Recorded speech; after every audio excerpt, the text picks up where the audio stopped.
Public safety has always been like a big concern in the city. Yeah. What initiatives are in place to ensure Canton remains a safe place for residences and businesses? Well, we just negotiated Canton PD's contract. Canton PD got the best contract, and they probably financially they probably had in 30 years. Now, this contract is not going to bankrupt the city, but the challenges that we face today, being a cop in today's environment's not a popular thing. It's not. Understand. 20 years ago, if we had 195 officers on the force and you took the brass out, the FOP would be like sergeants, captains, lieutenants, chief. 20 years ago, if we had 195 officers on the force and you took the brass out, that was about 155 on the street. Right now, we're mid-90s on the street, the lowest that we have ever been. So these guys are working crazy overtime, and I'm not saying that we don't pay them enough.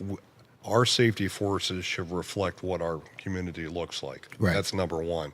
But number two, that we're competing against everybody else. You want to be a cop in Canton, you got to want to come here. You want less drama and make more money, you can go to Louisville and write parking tickets to the soccer mom and stuff. No, I'm serious. Yeah, it's real.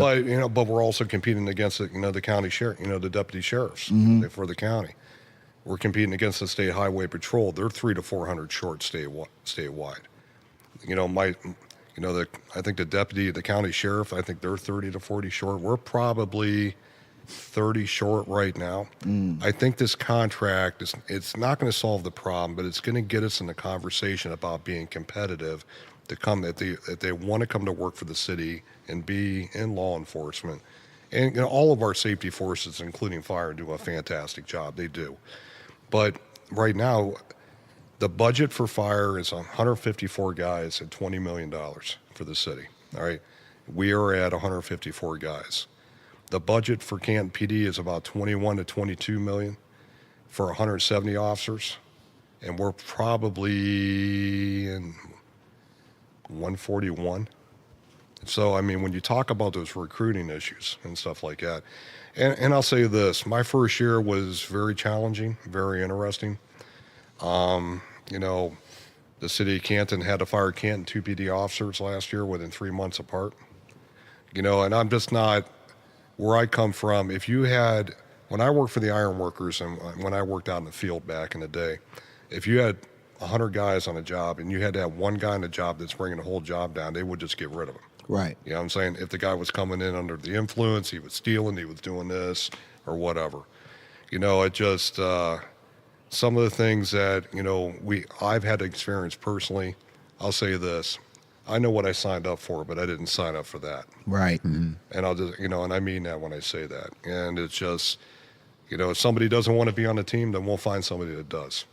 But I really believe that it was important to get that contract negotiated to be competitive, to try to get our numbers up, especially with law enforcement and Canton PD. So, for those who aren't familiar with local government, what's something people don't realize about being a mayor? What does somebody realize about? Now, say that one more time. What is something that people don't realize about your job? People may have one thing about it, but what's something that people may not know about being a mayor? Well, if I wanted to say this, if I wanted an easy job, I would have run for county commissioner. That's real. No, I'm serious. It's the busiest job I've ever had in my life. It's just, it is nonstop. I'll say this: I got 3 girls, and all my kids are grown. So my oldest daughter's 34, and I got twin girls that are 25. If my kids were little, I would probably never even consider doing this. It is that time consuming. And right now it's a good time in my life that, my kids are all grown, got a couple grandkids and stuff like that. But That's it's awesome. just, you're trying every day that I go into that office is how can we make things better? People ask me, what do I do on my downtime?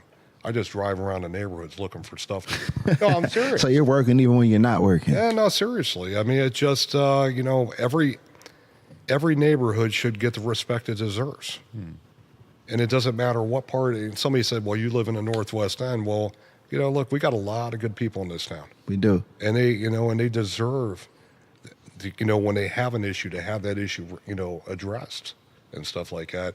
And, even when you think about when Christian was on here, she talked about see, click, fix. and stuff like that.